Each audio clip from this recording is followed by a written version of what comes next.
Good to see everyone. We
present the sheriff's office.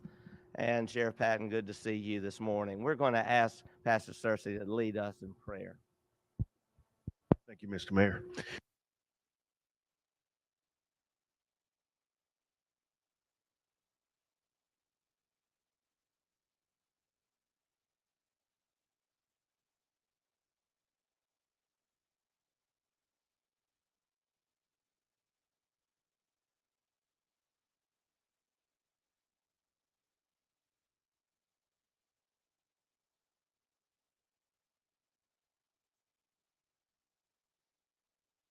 Say amen. Amen. Thank you, Pastor. Thank you. Let us join together in our pledge. I pledge allegiance to the flag of the United States of America and to the republic for which it stands, one nation, under God, indivisible, with liberty and justice for all. Thank you. You may be seated, and we'll ask the clerk to administer the roll call for the city.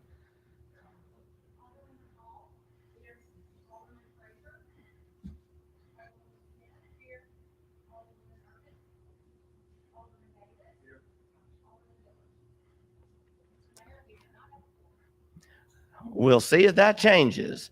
And we will now continue with the meeting. And I just will say a brief welcome. We are so excited to have Dr. Trina George here. Ms. Coward, we're so glad you are here. Just about 3 weeks ago, I was having a visit with my friend, Senator John Horn in Jackson. And Senator Horn said, "You have got to meet this lady." I said, "Who?" And he said, "Trina George." Said she is our director now for the USDA here in Mississippi, comes with so much experience. And so when I found out she was coming, I thought, well, how neat is that? And we want to thank Manning. Thank you, Brett Bailey. We thank you guys, Manning McPhillips. You've done so much for us. I'm going to now step aside because I know that there is an order to this, and the first order is for me to get out of the way. So thank you so much.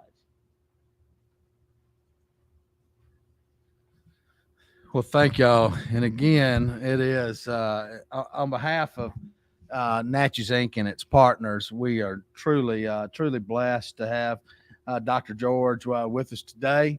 I think she and I go back at least 15 years, Dr. George, that I can remember.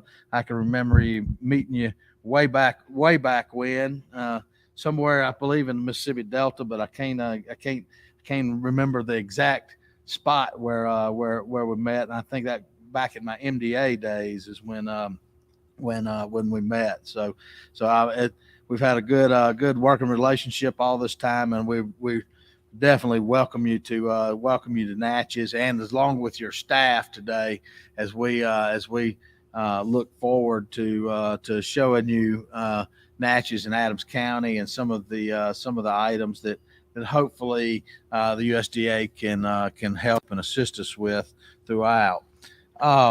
Also want to welcome our as the mayor did, welcomed our Board of Aldermen. Also, we have our Adams County Board of Supervisors with us today, as well as the sheriff and other officials throughout. And so we're truly blessed to have them with us today, and looking forward to an informational session. Hopefully today we'll get started on kind of giving you. I can't see Amy behind the click. Yeah, there we go. So this is basically a history or a snapshot of the work that Natchez Inc. has done over since 2010. Our organization being in place, which most importantly that you see there is roughly about 980 jobs created, 650 jobs saved, and $962 million in private investment. One of the things that is not on here is you'll look and see the Stennis Institute just finished a study and reviewed county ad valorem receipts and those that were being successful and over the last 10 years. And Adams County, because of these investments and because of that, has had a tremendous run, and is over the last decade in ad valorem receipts. And at the end of the day, that's putting services and things back to citizens. But in this and all of this, what you see here, the USDA has been a good partner through that. We've had 2 grants and 2 loans through in these projects that's listed in that 980 jobs. During one of the grants assisted our small business development programs, and then just recently they funded a technical assistance grant for our Med Natchez program that we'll actually drive out and look at today and see kind of what that was about on behalf of the USDA that we're excited for. Additionally, they had 2 loans, 2 USDA loans to various industries throughout over this time period. And so USDA has been a good partner with us and over the years, and we will definitely want to continue to see that grow. Right now we have a grant application in with them currently that for another technical assistance application, and it's really to help the forestry community and those that are involved in the forestry business and those indirect businesses that are associated with it. And it looks good that I think we're close to being funded there, and definitely it's our hope that we do. Again, this is kind of a snapshot. While we all want new business and industry in any area, you have to have an environment where business and industries can continue to grow. It is equally as important. And the trophies at the top show employers that have either grown their operation here or chosen to stay here and not move to another area. And those are equally important. You know, everybody says you have 40% or 80%, just depending on which study you look at, of all new jobs are created by existing business and industry. Well, I can tell you 100% of all job losses come from existing business and industry. They're already here, they're already producing. And so anytime that we can make a save or have them grow and prosper here, it is a win for our area. These during the bottom of that slide, even during the pandemic, these employers that are listed on there or major investments since 2020, and it's important to note that's during the pandemic. And while people have been and communities and areas have seen their areas shrink in tax base and growth, ours was able to sustain and grow during that period, and we're blessed to have been able to accomplish that and be able to be a part of that. And so it's truly something that we're definitely proud of. One of the things that is a little bit out of definitely out of my wheelhouse that we don't from a Natchez Inc. standpoint, and this slide was provided by Visit Natchez, which is our tourism group, but from a USDA standpoint, how important tourism is to the Natchez economy and to our area, and this slide really can demonstrate that. I think one of the items there, almost $1.5 million in tax revenues that the city and or county receive is attributed to tourism economy along those lines, which is significant. And so we're excited about that. We've got and good things on the horizon with Devin Heath at Visit Natchez and him working through the tourism piece of that. So kind of as we've given you a history and a breakdown of kind of current and past events, what we discussed with our consultant, with all of the people is trying to figure out what projects might fit into the USDA portfolio that are important to Natchez and Adams County. This is not by any means a complete list of the city nor the county's needs. This is a targeted list towards items where we think that the USDA might be able to be of service to us in these areas. So, Amy. So the St. Catherine Creek Wildlife Refuge and Carthage Point Road assistance. So basically, long story short, is you got a county road that is an access road that leads into the federal St. Catherine Creek Wildlife Refuge, which is a federal asset, and Amy might flip just go to the picture. This is the road going into the refuge, so yeah, that's exactly right. And so what happens is, so the area is in a low, basically it's adjacent to the river. When the water comes up, it washes the road completely out. And almost every year, especially the last really 7 years, when the water has gotten up, it basically washes the access out.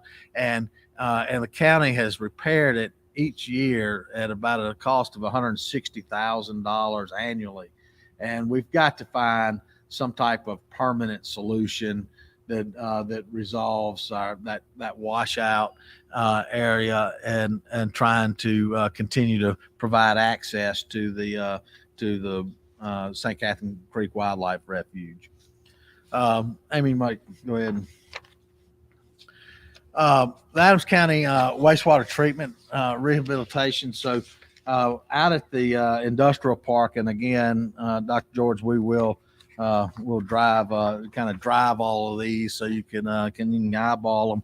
But so they the Adams County Board of Supervisors owns we have an industrial park area that was a former International Paper site, and we have a wastewater treatment facility out there that has the potential to be a huge benefit or draw to existing industry, but as well as future industry. As I'm sure every community across the state that you travel into probably has water or wastewater issues, and while the Natchez Waterworks has kind of our municipal system under good care as far as our industrial growth opportunities for industrial wastewater and things like that. We definitely will have to have in the future, we'll call for resolution of having additional wastewater needs. And so this is a tune. So the estimate up there is roughly, it's about $20 million to bring up 15 million gallons of wastewater a day, which is probably a little bit excessive for out of the gate. And so the estimate can scale down some. It has a kind of a baseline. We can probably get 7 or 8 million gallons roughly for 12 or 13 million dollars, but the full refurbishment of the system itself is about a $20 million deal. I know a lot of times, with the funds that the state put into our DQ for wastewater management, and basically has a 1-to-1 match on it. And quite frankly, the ARPA funds that the county has, as well as the city, are not enough to meet the 1-to-1 match, meaning there's not, and so we've got to continue to figure this out. And this is probably one that is on the list that we've got to figure out over a period of time, and it's and definitely something we're looking forward to. Amy, yeah. So overall, throughout the city itself, there's multiple issues regarding drainage, and so one of the items here is on Concord Avenue, also West Steer Lane, kind of down to McIntyre. McIntyre, there's already been studies conducted and information that's out there, but it's a area of the city that the drainage and the water issues, every time we have a big rain, every time we have something, it has plagued that area for many years. It's not something that has just been popped up here of recent. It is something that is systemic, and that we've got to, for those residences in that area, we definitely need to seek some resolution there. You can see some of the map there, kind of the general area of where we'll go. Yeah. So, and one of the last items here, and I see Tawana is here with us today, as we've got a workforce training center. And that's the physical building itself. It's and so as you know, across the state from your travels, workforce development is a huge item, and the city, the county, and the Natchez Adams County School District have really taken a proactive approach, and all contributed to hiring Tawana to be our workforce development coordinator. She works with us in our office, and it's something that's new for communities, but it also shows us how much we value the importance of improving our workforce.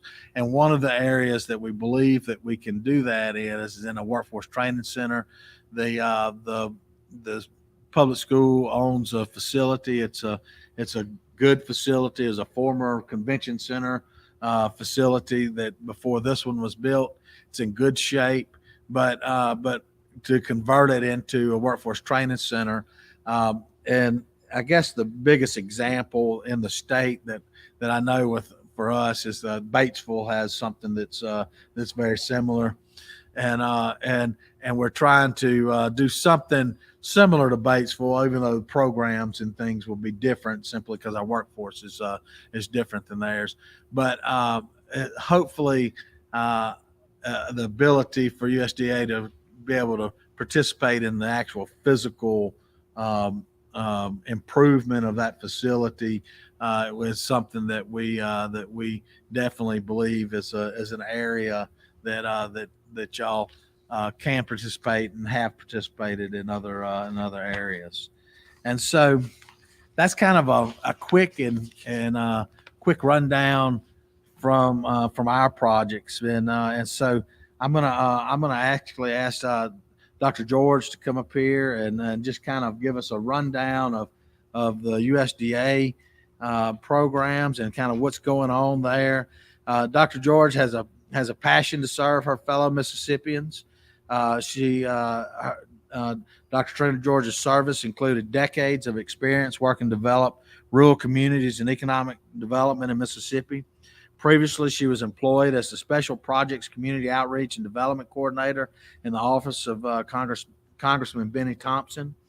This experience allowed her to directly engage and support the surrounding communities of Western Mississippi, assisting those areas with rural housing, water, wastewater, and infrastructure improvements. And she has also been an active member of many boards of directors and that directly impact all ages of Mississippi. And we are pleased to have her with us, and we look forward to hearing from her today. And want to invite you to the podium. Thank you. All right,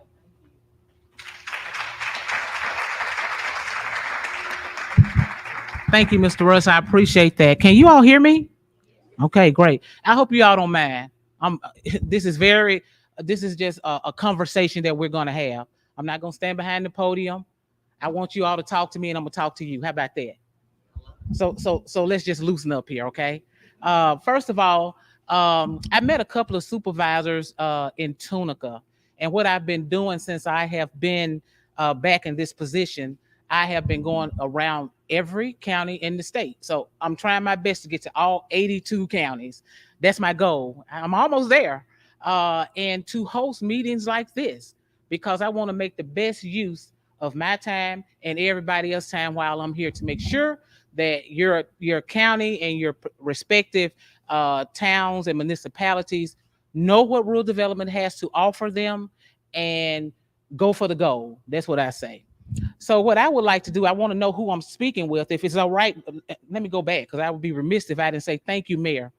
Mayor Gibson, thank you so much for having me in your town. I appreciate that. Thank you so much.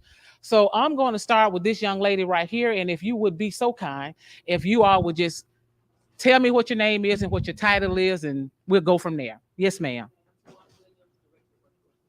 Okay.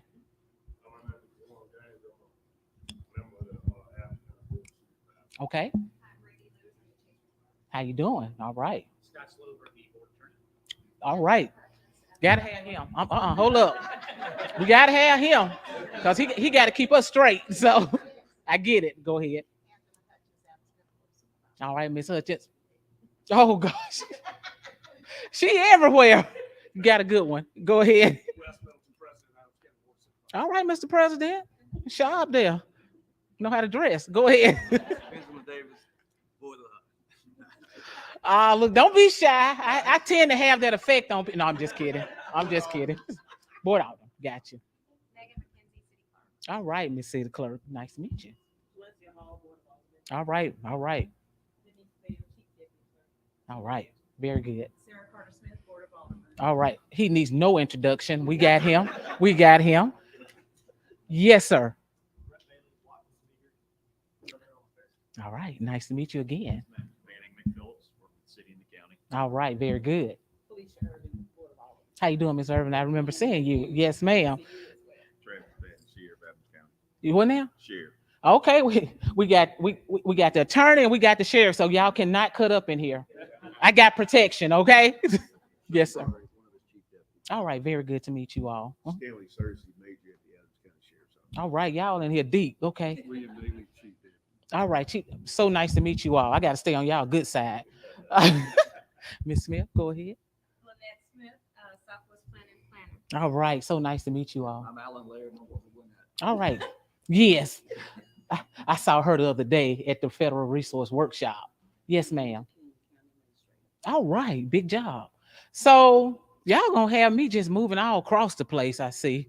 So y'all don't want to come up a little closer? Or if not, if y'all can hear me, we're good. Okay. Oh my God. Why is she not here? Text her and tell her to come over here. Please do. Tell I need to see her. And the pastor if he's available. So again, it's good to be here. And first, I want to say to you all, Adams County, you all have a really great plan. I like to come places where y'all are prepared, and you all have been doing some great things in your county. Okay, so I just want to commend you for that. But one more thing before I have my awesome staff with me. I have Miss Tanya Coward. She's our area director for Adams for this area, and so when you put in an application or whatever, it's going to come through her. So stand up, Miss Coward. I want everybody to see your lovely face because this is the person that will be taking the application. So, Chandler, do you have that sheet for me? Extra one, maybe? Just so I can. I was writing as fast as I could, so I can just kind of hit all the points. You have mine.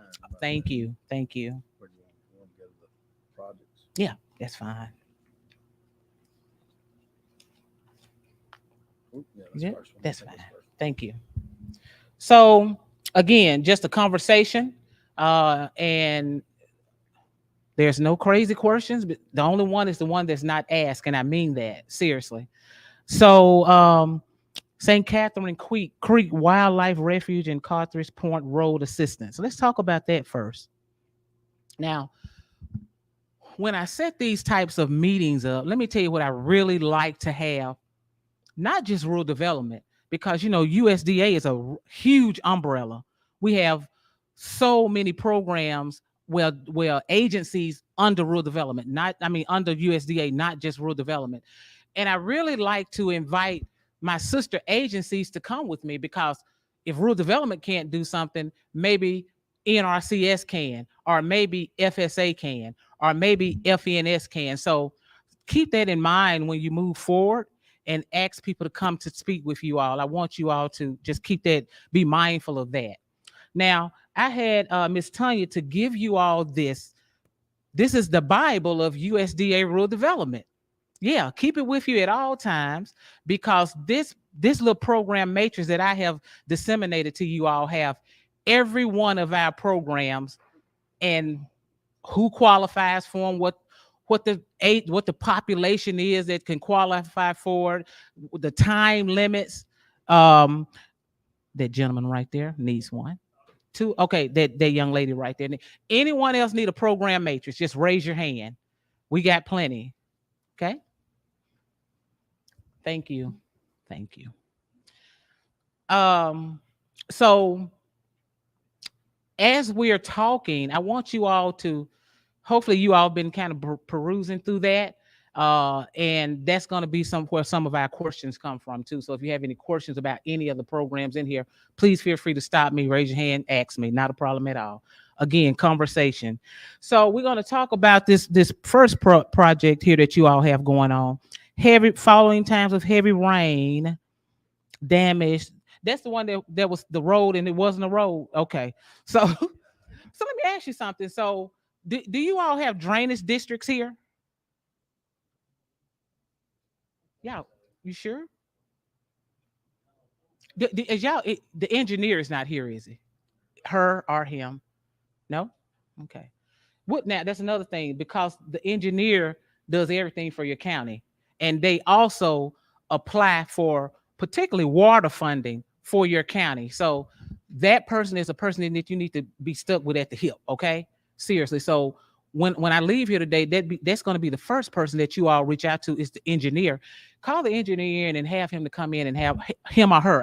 I'm not sure if the person is a man or a woman. So have them to come in and have a conversation with them, because 9 times out of 10, they're the ones that's going to put an application in for water funds for rural development. They know where to go get the funding. Okay. So make sure you do that. But I say that because I don't know what the issue is with the drainage. I mean, why is it flooding? Where's the water coming from? That's the first question you have to ask. I can sit up and say, you know, yeah, we have funding and we do have funding, but where is this water coming from? Mm-hmm. Gotcha. Okay. We don't have another microphone, do we, Chandler? If you do, and the reason why I say that, I just need it for people so other people can hear what everybody is saying. I want to make sure everybody hears what everybody else is saying. They should have took pictures when the river was up because all that is underwater. That's an after picture after the river had gone down. And you still can't see the road, right? Right. Okay. Were you talking, sir? Somebody over here was. Oh, the attorney was talking.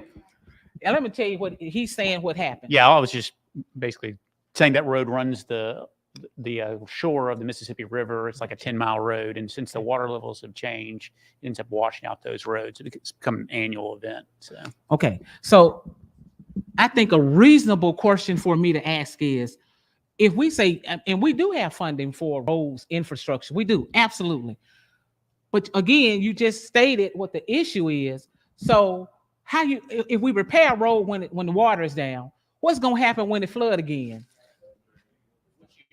what you need is a water diversion around the roads, whatnot, washing out. That's right. And so that's why you need NRCS and those other agencies here to hear that, because that's what they do. Unless you're going to unless you all are going to do it with the funding that you will apply for from rural development. That's what we'd like to do as opposed to an emergency watershed project. Mm-hmm. Because the road is so long, we can do it. So your EWP projects are really good for particular point areas, but when it comes to a road that length, it really needs a major scope of work type of project, which is not usually what we get out of those EWPs. That's why we were asking you to make it as a kind of a huge, million and a half type deal to see what we could do on that end. Okay, thank you. And absolutely, like again, we have funding for infrastructure and water infrastructure, and again, I'm going to Ms. Tanya, I just want you to talk about the process of applying for water, if you would. Okay. This is the application process for what we're trying to do here. Okay. Good morning to everyone. Dr. George basically explained the water application process. Your engineer is your key person. So what your engineer will do will go into our RD apply system and input all of the information that is needed for us to transfer it over into our RD CPAP system. So you basically work hand in hand with your engineer on the whole process.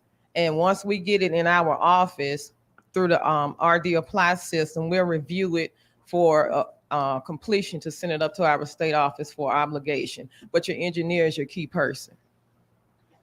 So you work hand in hand with him or her. All right, women, come on now. Or her, we don't know.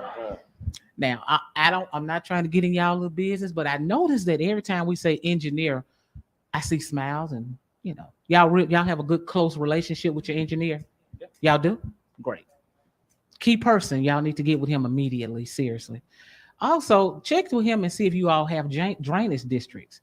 And I say that because if you have and you can look on your water bill to see if you have a drainage district. Mayor, no? We Wait. actually have several different engineering firms that serve the city, but the county has one firm. You might know it in line, but that's not the Mm-hmm. Mm-hmm. We have several local firms. So which one would you all go to for this particular application? Yeah, we happen to have he happens to be male. George Ford's our engineer point person for IMS, and so we'll ask him to get back on it. So Please do. Yep. And because we have a good relationship. we have funding that we're trying to spend. Yeah. So please do. Okay. Great. Okay. But- Any more Well, we need to look. questions? I'm sorry. We need to look at drainage districts as well. That might It help. just and let me complete just finish saying what I Yes, was ma'am. talking about drainage district. many counties have what you call drainage districts, and what they are something like boards, right? And if you look on most people don't even realize that they're paying into this drainage district. They just don't realize it. But what they do is they're supposed to, through the years, and that's why they collect the money, because they're supposed to be keeping up with the maintenance of your pipes and all drainage and all of that. And so that's why I say you all need to. That's it. Dr. George, we are right now. Hold up, Mayor. Hold up, Mayor. Here you go. You're welcome. Dr. George, Mhm. you're great, by the way. I Thank can you. see why John Horn was grinning from ear to ear, bragging on you. Wow. We have actually contracted with A&M Engineering. Mhm. They are local. We have a local representative with that firm, and we are spending some of our ARP funds right now on a master drainage study, because you may have heard about our North Natchez drainage project that was funded many years ago federally through the efforts of the city and other officials and Senator Thad Cochran. And we actually just signed the last check a few months ago on that project, a mini phase multi-year project. So we now are wanting to embark upon a new project. And so we have settled the Board of Aldermen. Each alderman got to pick their top spots, and it's quite a list. Everything from the Concord Drainage Project that Alderwoman Irving's been pushing to areas in North Natchez that Alderwoman Hall's been concerned about. All of these aldermen, everybody. And we are hopeful to have that study complete very soon. And it will be, and so I've just sent an email or a text to see if we do have drainage districts. Very good. Thank you. No, thank you, sir. So again, a plan. It takes a plan. So y'all are well on your way to getting what you want in Adams County. Seriously. So we've completed. Any more questions regarding that particular project? Yes, ma'am. Well, you were, and I don't know if I heard you complete the statement, but you were stating that on your water bill, you should be able to determine whether or not you have a drainage system. Yeah, because funds come out, you're paying into it. As a citizen, How is it identified on the? I have no, I don't know. You would be able to see it though. If I don't know what your water bill looks like, you sound like you know what it is. And you may not have them, but I know most counties does. Yeah, It might be including that, but yeah, That's not it. separate. like I said, you would. The attorney knows what he's talking about, and I'm not. Like I say, I don't know what the water bill looks like here, but look into that though. Just look into it, because again, that's what they were established for. You know, and so many times now we have various counties with all of these drainage issues, and particularly the ones that's by rivers. Because the flow have changed. It's real. And so so again, that's why they were established. And but what is happening, what I'm encountering as I go out and speak to these various counties, this flooding and this drainage is causing severe problems to personal property. Not only will it cause personal property damage, it can affect your economic development plan. That's what y'all trying to work on, right? So yeah, just look into that. I'm not saying y'all have them, but you probably have them. I don't know. You probably have them. I will tell you, you know, our city is on this low S soil Mhm. that we all learned about growing up, that airborne soil, Mhm. and it erodes daily around here. Mhm. And in fact, we have had some historic challenges just over the last couple of years, almost losing part of an area of our bluff near Cemetery Road. Mhm. And in fact, the National Cemetery, they're undergoing a major bluff stabilization project right now. And there were veterans Well, the graves of soldiers yeah. that were endangered. Yeah. So, and you go into any of our rural neighborhoods in the city and county, and you'll see places where they have no yard. Mhm. It's just being washed away, and foundations of houses are endangered. Just leave it right there. Thank you, Mayor. Any more questions on that particular project? And I'm gonna move on to the next project. Any more questions about that? Okay. And I'm just gonna say this, I used to work for the Obama administration. I was with him for 8 years, left and came back. I came back February the 28th. I started my new tenure with the Biden administration. And I just want to say that, and I think you all know this, with the ARPA, the infrastructure bill, and some other bills that has just been, the broadband, all of this.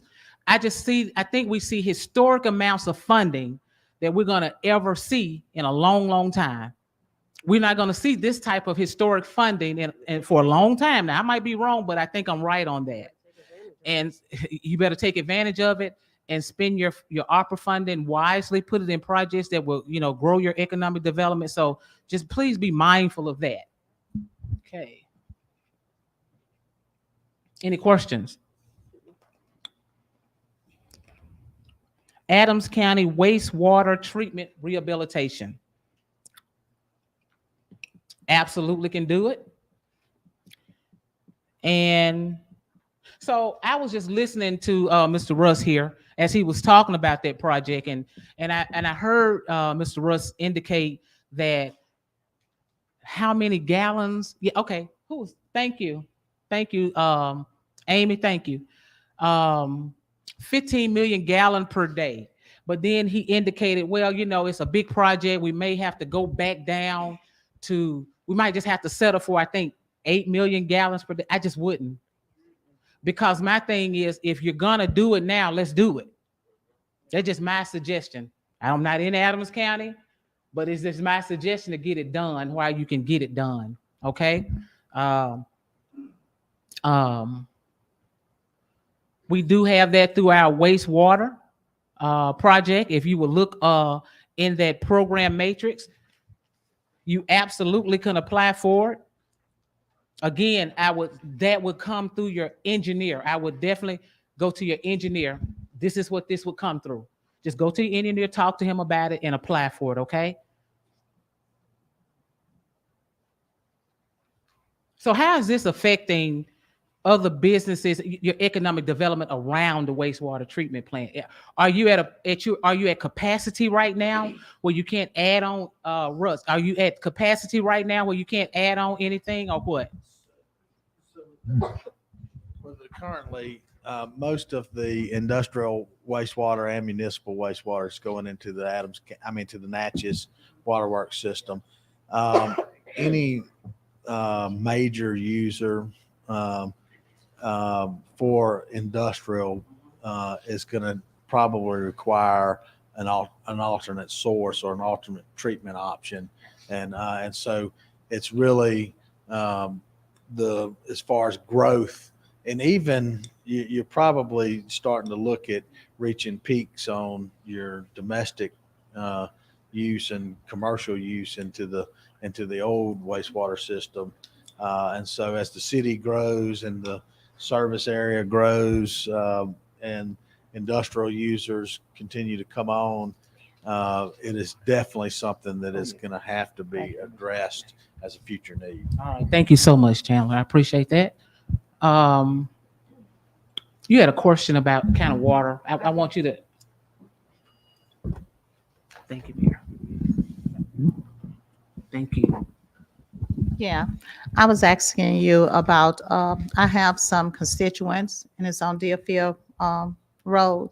What it is they have water, but the problem is their pipes, how they're connecting to the pipes. It runs from one pipe and everybody water runs through that one pipe. They're having some problems with the pipe and it's causing some of them to get sick and stuff like that. So we're trying to find any funds that will help us with this project, see if we can make sure that each one of them have their own sort of pipes to run to their own homes instead of one pipe that connects to all of them home. Okay.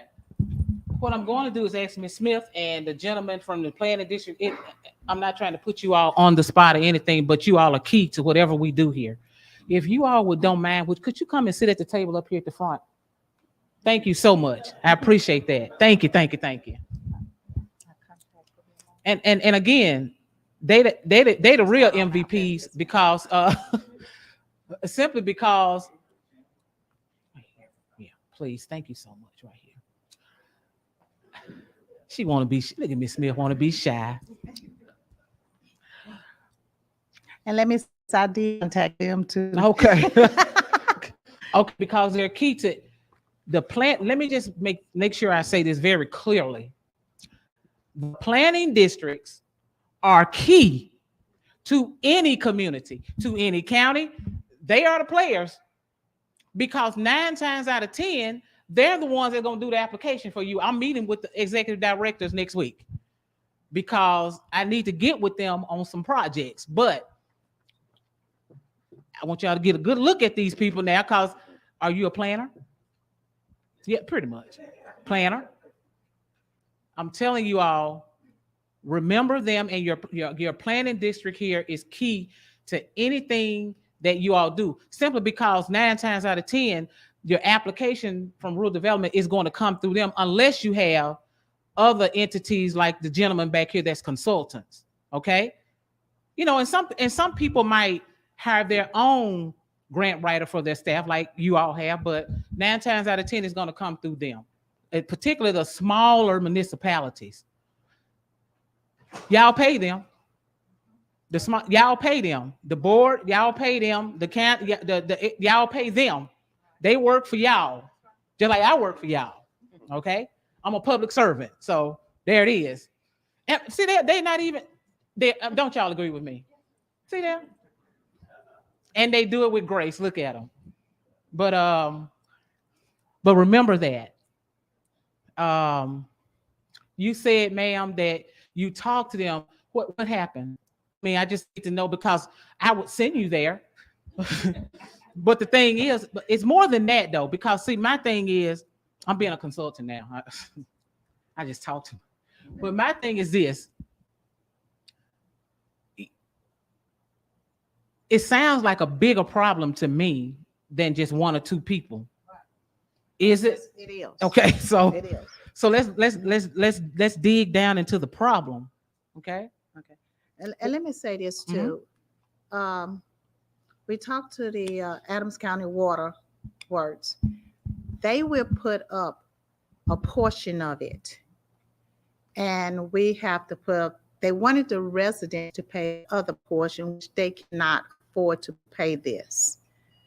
So to run the pipes and get it all straight.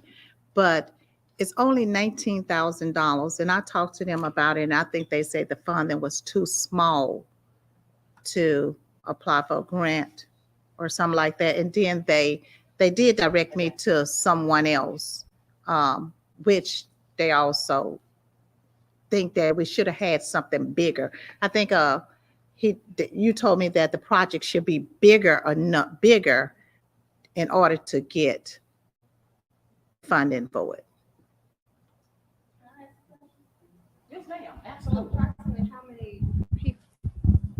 You know I don't like mics. That's all right. They gotta hear you. Approximately how many people are we? We're Is it like a talking whole probably subdivision? 5 to 6 people. That's 5 all to of 6 them. people Yeah. affected, Yes. and it's pipe replacements. Yes. But it's not like this is an ongoing problem. Basically, when you have a lot of rural water associations, they can't afford to put the infrastructure to connect the house to the water system, and so they'll want several $1,000s to up front. And people living in rural and Gap County, like Adams County, have trouble coming up with that money up front. So it's like it really is a county-wide problem for rural. So I'd like to see that. I'd like to see improvement on the water pressure as a whole, because that affects a lot of your other things like fire protection and things like that. So And let me say, we can make it bigger. we can make it bigger because we got another area that's dealing with the same problem. We got Broadmoor that's having the same issues.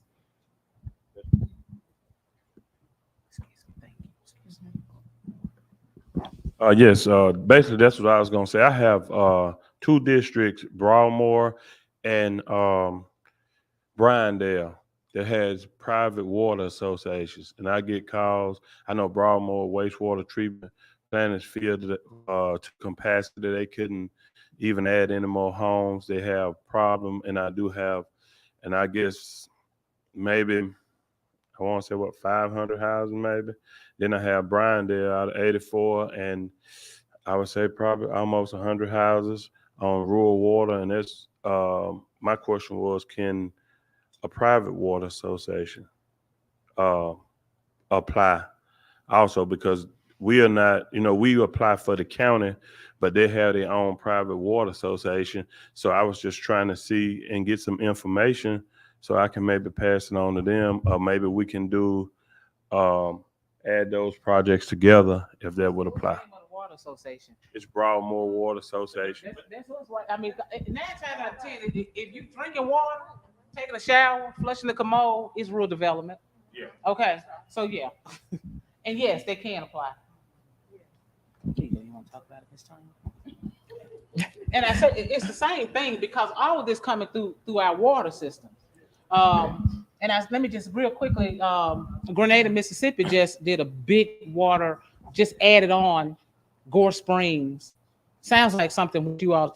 Now you're saying you got 500 people that don't have water? No, they have water, but they're not on Adams County. Okay, that's the one. Okay. Private water association, but they have major problems with pipe issues, drainage issues, and the wastewater treatment plant issue.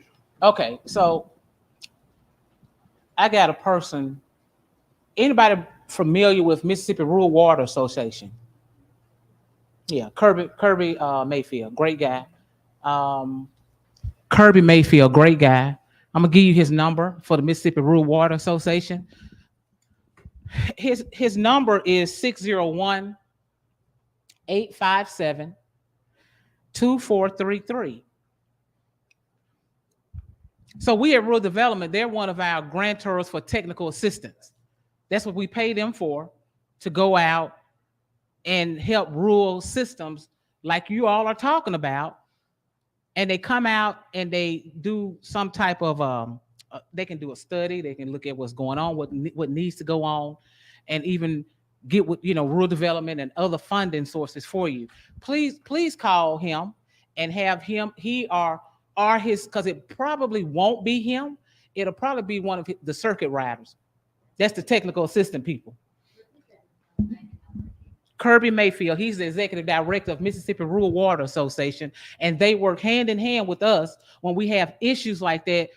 I try to deploy them to people that in need. The number is 601-857-2433. That's right. That's a good source.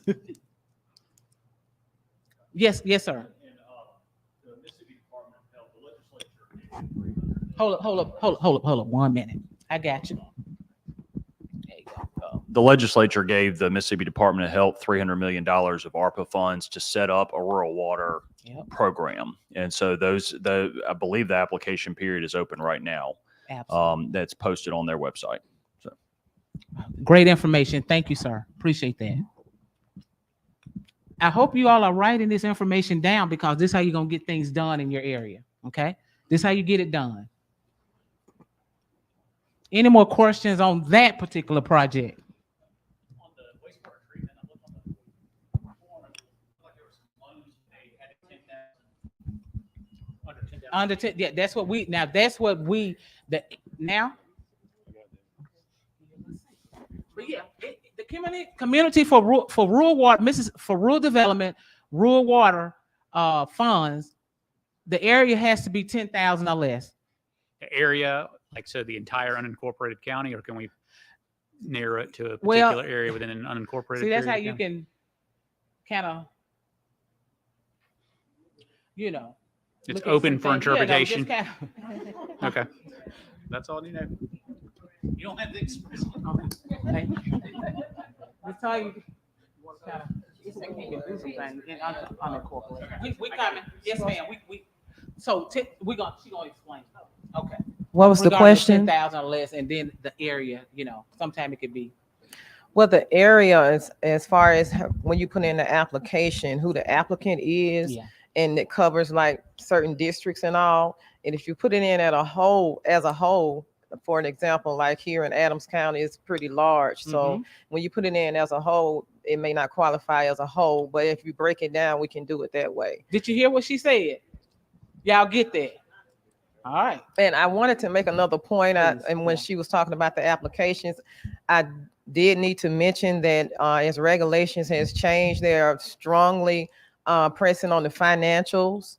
And I know these two know about those financials, getting in the 5 years of the financials, because we can go any further on the applications if the entity does not provide the 5-year financials on there and the 5-year projected forecast, and also the last balance sheets, where we've been running into some problems with that. So I want to just give you the heads up to work on those financials for your city and your county and your entity when you are applying for our funds. Thank you, Ms. Tanya. And also, I do want to stress, part of what you can do for use some of those ARPA funding is to get your audits straight. Period. Because you will be in jeopardy of receiving federal funding if your audits are not on point. Okay? All right. Any more questions regarding that? Yeah, what is the most recent audit you guys need to be approved for a grant? This gentleman asked us, what is the most recent audit that an entity would need when they're applying for, and you said 5 years on back? Okay. Another thing I want to, and we discussed, I had a staff meeting yesterday, and I'll wait till we get to that particular program. So, okay, now we're at the drainage improvements. I'm telling you all, every county is having drainage problems. Okay. Drainage. Let me see here. Form Concord drainage project. It said from 2018, and what you're saying, that was the estimate at the time. So because of material and all that great stuff, it could be a little bit higher than 2 million, what it is now, right? I'm pretty sure. I'm pretty sure it is. And again, basically the same rules and regulations as far as water will go into this, but now this is kind of, it seems like it could be some infrastructure funding, and it could be infrastructure funding for this project here. And that infrastructure a lot of that would come out of our community facilities. Okay, so we can absolutely do it. What's the population of Adams County? Okay. Okay. What's Natchez? Cool. So, in our community facilities program, we have how you based your qualifications on the grant part of it is based on the median household income, and it's going to be 15%, 35%, 50%, or 75% grant. Normally, because of the number of funds that we get, grant funds in the state, the top amount of grant funding will probably be $50,000. And so then you'll have to kind of come back and find other sources. We have loan, we got plenty of loan now, but our grant funding is a little bit excuse me? Oh, absolutely. You can combine the two. Yes. Okay, different interest rate, right? But because it's what the market value is at the time or whatever. However, that's what I'm getting ready to say. That's why it's going to be lower than the normal interest rate. Most of the time, we're going to, whether it's in water loans or community facilities, we can go with the best. Okay, so just keep that in mind. Okay, see, even the attorney over there agreed. He know I'm telling the truth.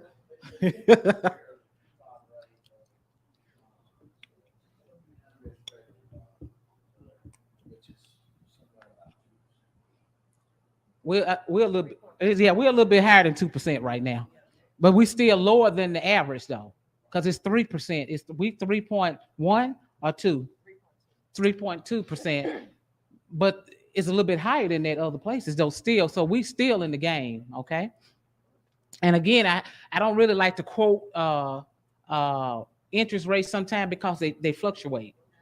So that's why I'd like to, and you can exactly, and you can always call us and we'll tell you what it is at that particular time. And that's why, when you all are applying sometime, we'll tell you all, we'll probably be beating your door down. Okay, you need to hurry up and get this application in, because if you don't, the interest rate is getting, we know that the interest rate is getting ready to change. So we'll encourage you to go ahead and get the application in before the interest rate go up. Yes, sir, Mayor. Dr. George, can the loan program be a cheaper alternative for the municipality than a bond? Because of the bond fees and the other, bonds can be very expensive. Mm-hmm. It can. I think it can now. Now this is just me. I think it can. But now say what you say, Mr. Yeah, absolutely. I said it earlier, but I'm gonna let the attorney say it again. I'm gonna let Mr. Russ say it one more time. It's gonna be cheaper coming through us. It really is.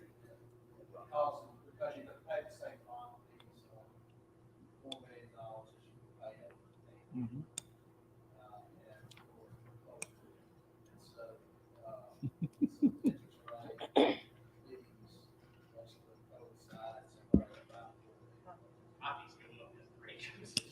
Oh, listen to him, huh? Okay. Sure. And Ms. Tanya, you want to just touch on something real quickly? A point out on the interest rate as well. It fluctuates, but you get the lower of the interest rate at your time of obligation. Let's just say if it's 3.25 now and you apply, and once we get ready to fund it for obligation, if the interest rate has changed and it's 2.1, you get 2.1 at that time. You don't keep the 3.25 prior to the obligation. But again, and I'm gonna say it again, we're probably the best game in town. We the VIP. I'm telling you now. All right now. I done told y'all. All right. Any more? Yes.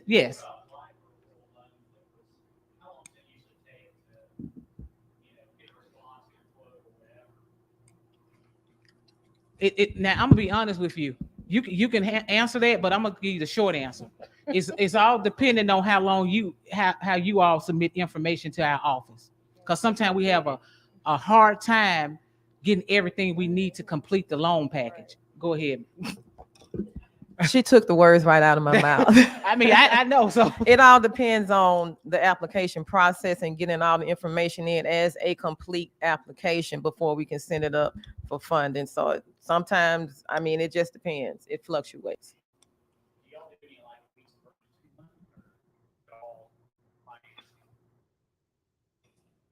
It's easier for us to get a lease purchase borrowing money than it is to borrow money on straight finance. Basically loans. Well, what about? Let me ask you this though. So, how long is that? How long do you stretch that loan out? Can they go out to 40 years? They go to 40 years, but no, actually they can't. I thought so. It only goes to life expectancy of the equipment, whatever that is. Well, you talking about equipment? I'm actually talking about bigger. Okay, I'm buildings. I know we did a USDA for police or sheriff's vehicles at one time. I think it was Lynette. We did that. That was a pretty good little program. Mm-hmm. That's community facilities. And we're having trouble with financing this now with vehicles and equipment. So. Well, we got money now. We got plenty of loan money. We there. We got your back. Okay. But if you can do it on a lease purchase type deal, it makes it easier for us to borrow money. We don't do no. Either you're gonna qualify. No, I don't know about the lease. No. That's the answer. But I still want you to consider our program, though. Okay. We did it before. It was really good. Well, why would you want to go elsewhere? Well,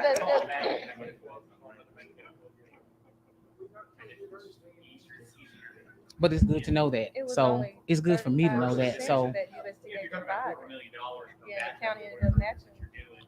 close to If you don't 60,000. do these purchases, And you that gotta was, go through that was and how much they did it. I get it. wish it was I more, get it. a higher percentage that USDA Okay. provided, you know, I get it. based off the county population. And We that do. looks like it's changing. Just let you know. Well, you already know. Okay. Any more questions before we move forward? Is NRSC, NRCS. what is it? NRCS, National Resource Conservation Yes, Service. I heard of that. Is that grant funding or loan? Or I think both? they probably got both, just Okay, like okay. us. And that person is Kurt Reedus, that's over that agency. I met him in. Workforce Development, that'll be. Okay. Our bad too. That's right. I got it written down right. Yep, our bad. I got it. Yes, ma'am. Hold up for a minute.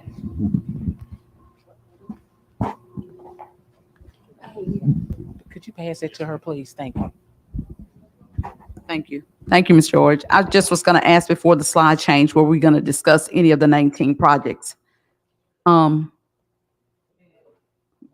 comprehensive drainage study of the 19 different areas. Because were we? I mean, I didn't know. I'm asking. If you want to discuss them, we can. I mean, I'll see what I can say about them. It's just, Okay. I'll be glad to. What question do you have? Well, it's just funding. Just Same thing. It's gonna be all in its.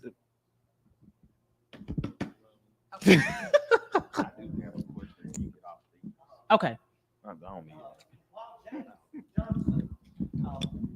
I don't need it. Do what? Slowly, but it's coming. It's under contract. I would probably November, give or take. The study, A&M Engineering.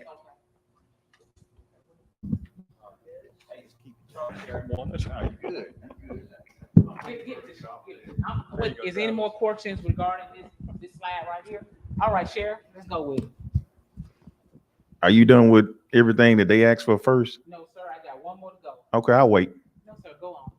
Well, my question was, One more slide after that. my question was going to be in reference to facilities, jails, law enforcement complexes. I just seen on Newsbreak where Mississippi is now leading per capita out of everybody in the world for incarceration. And right now we are in the process of looking at possibly building a new law complex here. And I'm just wondering, how does that work with you all? Because I know sometimes you give a portion of a grant and a loan. Could you tell me about that process through USDA? Okay. You just answered. We do fund those types of facilities. It will come through our community facilities projects, and the amount of grant would be based upon the county's MHA, medium household income. And you writing this, but it's all in that. It's in that that Bible I got for y'all, the RD Bible. I'm just gonna write down Write it which down. one you No, said you it like was. me too. I like to just kind of see stuff Communities separately. facilities. Community facilities. That's correct. Okay. And I know. I mean, I guess your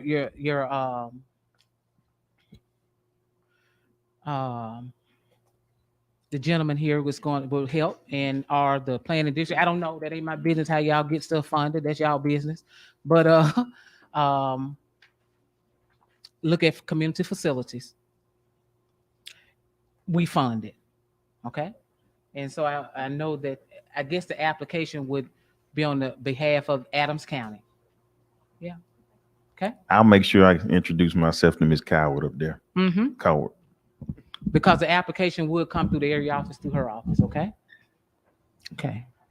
I want to just say too, with regard to what the sheriff just said, Sheriff, Thank we you. toured your jail just a month ago with Pastor Cersei and all, and I don't know how you keep it together, but I applaud you in how you do one day at a time.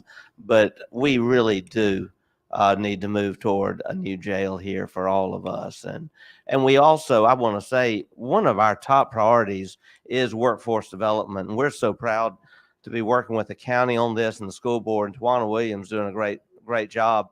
But one thing that we're looking at is that Mississippi is far behind on the reform of prisoners and putting them back into productivity upon their release. And our current jail doesn't have a place really for exercise, for outdoor exercise, for that kind of rehabilitation, nor does it have any of the facilities needed for education and reform type activities. I think there is a real cost to society if we don't look at the rehabilitation of a prisoner. But I also want to say that for many years, in fact, 13 years, I was the risk manager for Hinds County and also for their sheriff's department and law enforcement there. And I managed the inmate medical program there, went to the Hinds County Detention Center every week.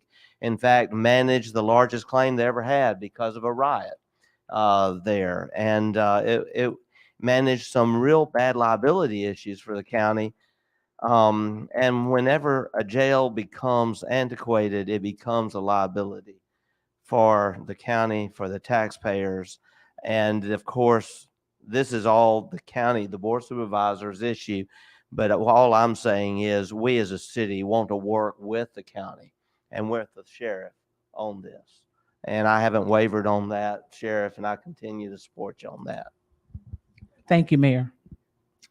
So, okay, so the Workforce Training Center, absolutely have funding for that. You know, we can just be creative, and maybe y'all want to have a multi-purpose building with your county or your fire department together, or your county and a multi-purpose building where you can have, you know, for the citizens, city hall and the fire department. I mean, not fire, you know, police department, just a multitude. Ethel, Mississippi. I did one years ago when I was here before, and they have a beautiful, for a smaller town, a multi-purpose center. And so, but now with the training center, I know that you said something about earlier. I think if I'm not, correct me if I'm mistaken, but I think you said something about a building that you all have and that you want to renovate it or something like that for this. Absolutely can. I got it right. Where's give me that, sir? Could you pass me that mic, please? Thank you. Yes, ma'am. Yes, ma'am. We have an existing our old convention center. It's called the Steckler Building, and it's owned currently by the Natchez Adams School District. It's 25,000 square feet, is worth $3.5 million, and we want to retrofit it and rehabilitate it and make it a workforce training technical center, which will allow us to have programs where students are graduating every 8 weeks. We want to train them quickly, we want to get them to work quickly, and we also have the component of, as the mayor was saying, offenders, ex-offenders. We want to be able to get them to work quickly. We don't want them to be a liability. We want them to be stable in our communities and contribute. And so that's an integral part of what we're trying to do. And so when the sheriff asked about the community facilities, I was wondering, is that funding available to us for the Workforce Training Center? Yes. Okay. And we're going to talk about, but I'm going to talk about the rural business real quick first. So, but we also have the rural business program, the BNI, the rural business program through rural development. And what that would do is you all would apply through that rural business grant program, rural business development grant program, which has to have a nonprofit or a public entity like the supervisors or the board of aldermen to apply on behalf of an entity or yourself for a grant, because it is a grant now. It's not that, this is not a loan, this is a grant. To go come in, apply for that, to come in and renovate that building that you're talking about, apply for funding. because that program is, like you say, for workforce, to save jobs, to create jobs, things of that nature. So you might have two different pots that you could possibly choose from. Did you want to talk about the community facilities? That's building a new building, though. It's not.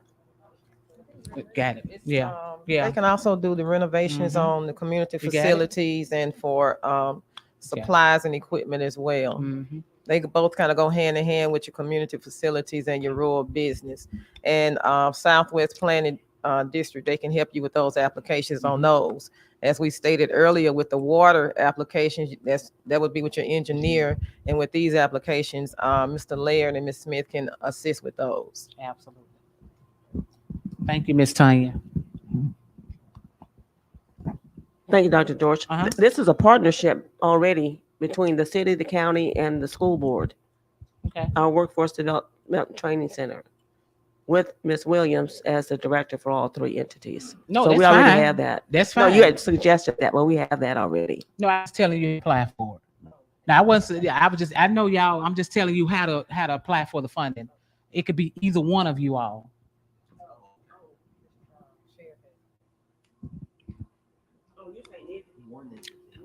It's gonna have to be one entity though. Got one other question for you all. Under this community facilities loans and grants, is it any special portion of that dedicated to dealing with the mentally ill in jail as far as retrofitting or anything of that nature? Retrofitting sales. I know y'all hate to hear that, but No, I don't hate to hear it. I'm just trying to understand it. well, basically what happens is in order to house them when they can't be sent off to a facility somewhere, we have to house them in the jail, and we can't just put them in the regular population and in a regular cell. You can stop it right there. My suggestion would be to you is whatever funding that you try to receive to do your jail or retrofit, that you do your engineer gonna lay it out, right? Yes. Well, that's how you lay it out. I was just wondering, was there anything specific anywhere with USDA for as mental health though, that even if it doesn't pertain to the jail? Because I think we have a single point of entry here right now. Scott, allegedly. Okay, I'm gonna leave it at that then.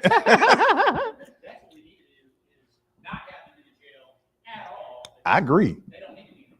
I could open the doors right now.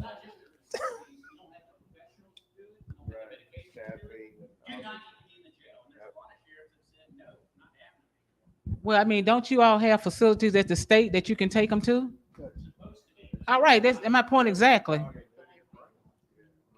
I'm gonna tell you, that's if there is a bed. But when they don't have beds. But it sounds like you need to probably talk to the state of Mississippi about that. Yeah, I testified on the state of Mississippi about that. that. I ain't got nothing to do with all that. Okay, so all I'm saying is yeah, that's a different entity. It's a different entity. And you need to, just like I'm here. I got you. Why don't you get people from that entity here to talk to you? All right. Okay. I just want to make sure you ain't had no money for that. Yes, That's all. We got funding for facilities now, and like I said, you can retrofit it as far as the money can go. But when you're talking about, that's legislation, okay, and that's not me. I'm federal, that's state, and you need to get with your state government and figure out or talk to them about that. Okay, there it is. I see you over there looking like that. Yeah, I'm messing with you. Any more questions, ladies and gentlemen? Yes, sir.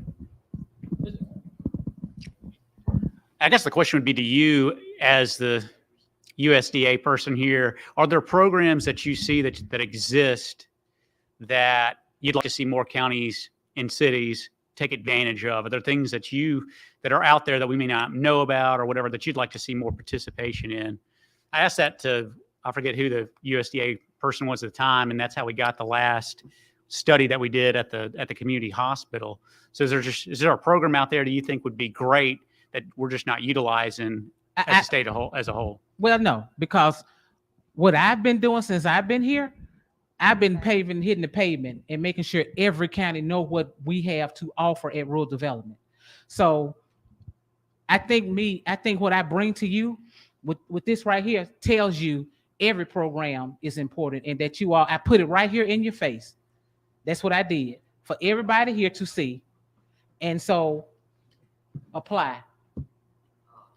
I mean, we have just 1 minute, Mayor. We have plenty of programs, community facilities, because we have plenty of money in most of these key programs. But again, we have over 40 different programs, right at 50 now, if not over 50. And that's why I want this matrix be put in one place so that people can see what all we have, so they won't say we didn't know. Now, another thing I want to say is, if you all ever have any questions, we're here for answers. We're here to, we're a phone call away.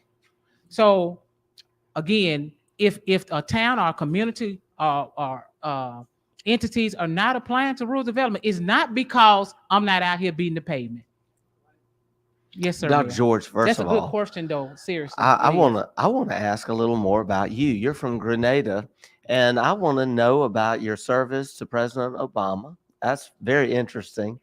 We're just glad to have you in this position. You bring a lot of experience with you, and then I'd also like for you to just share with us some real life examples of some of these grants and loans that have been awarded and what it meant to those communities. Well, about me is I'm on the paper, so we want to hear from you. And so I'm on the paper right there, and it really speaks. It really says what I mean. I'm passionate about helping people in Mississippi, in rural America. That's what I've been all about. I've been a public servant all of my life. It is what it is. That's one. Oh my gosh, I don't know. We got so many projects that I could talk about. We got the where entities like in Corinth, Mississippi, where we have the business incubator, and that's through the Rural Business Development Grant. We haven't even touched the surface on housing. I mean, what I tell communities when I go somewhere is we build a community from the ground up, and that is absolutely true. We put everything into a community. The water infrastructure, the streets, the roads, the equipment, the police department, the fire trucks, the police cars, the daycares, the community facilities, meaning all kind of, senior citizens buildings. I mean, we do it all. I mean, and we have great examples throughout the state of Mississippi. I could stand up here all day and just go through each county and just talk about some of the things that we've done. And I'm gonna just give you an example about how passionate. Okay, I'm gonna give you a good one, Mayor. Thank you for asking. It might not be big to you all, but it's big to me. I know a lady, and this was from my last tenure.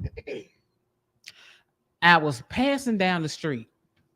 Seriously, this is a true story. You can go look it up online.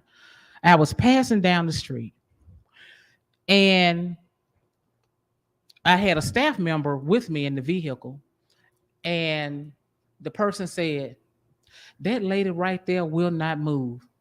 I said, "Right where?" "Where? Somebody actually live in that house?" They're like, "Yeah." You might remember this. I said, "Stop. No one lives in that house."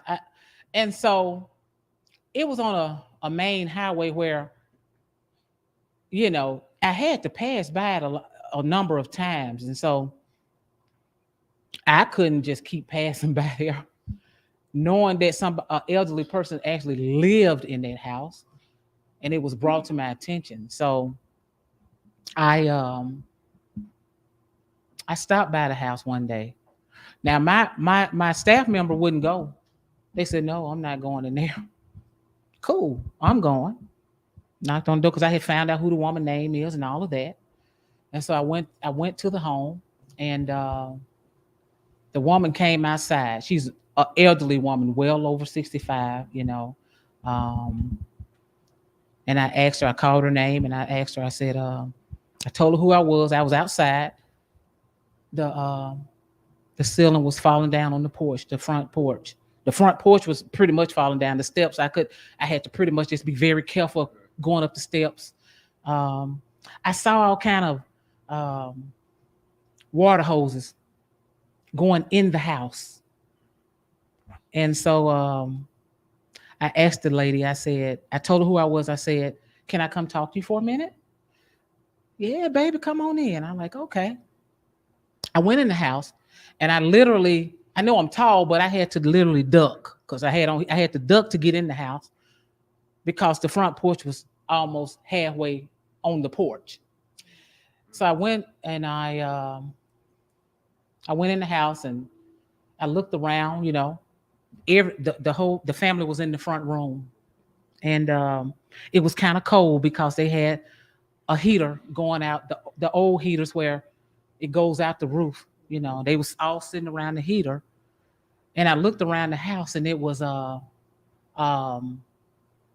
white, but it wasn't paint though. It was cobwebs. That's how thick the cobwebs were in this house. They had a 5-pound bucket. That was their restroom. They had water coming from another neighbor's house to drink water from a water hose in the house. And I said, and she wasn't all together there, to put it nicely. She was waiting on her husband to come back.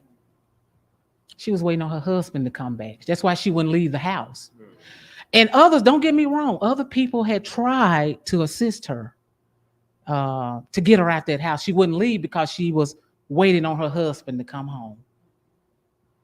So I talked to her, and I don't know whether she felt comfortable with me. I don't know. I said, how would you like us to help you try to get you a new home or get you? Oh, that'll be good. Then she mentioned her husband. But, basically, I got to wait on him.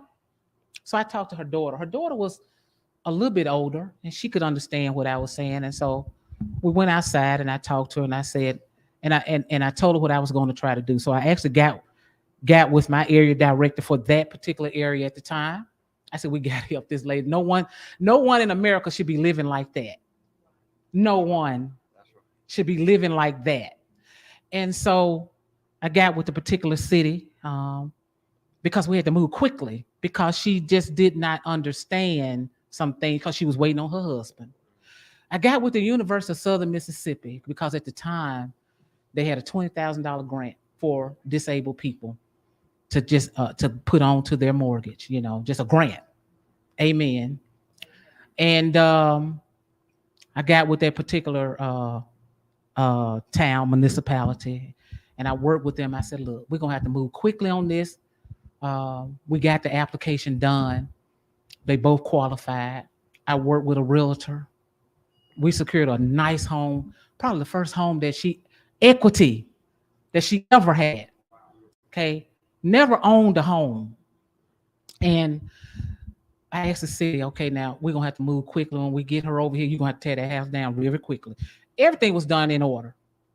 Family members agreed. Documents were signed. The realtor was awesome. We worked together. Teamwork. Okay? Teamwork. House full of furniture when she moved in. King size bed. Never had that garage, carport, barbecue grill on it. They left all that there. The people that sold the house wanted to help these people. That's what they wanted to help them. And so, at the end of my tenure, we talked about, and that's the Obama administration, we talked about what were some of your greatest accomplishments? Let's name 3. That was my greatest accomplishment. Anytime you get someone in a home, safe, drinking water that they've never had before. I don't care about the $50 million loan that I signed for this community center. I care about it, but right there, putting that lady that had never had a home of her own and her family that she can leave something to for her grandchildren, that meant the world to me. That's my story. That's my story. So when I say I'm sincere about what I do, I'm sincere about what I do.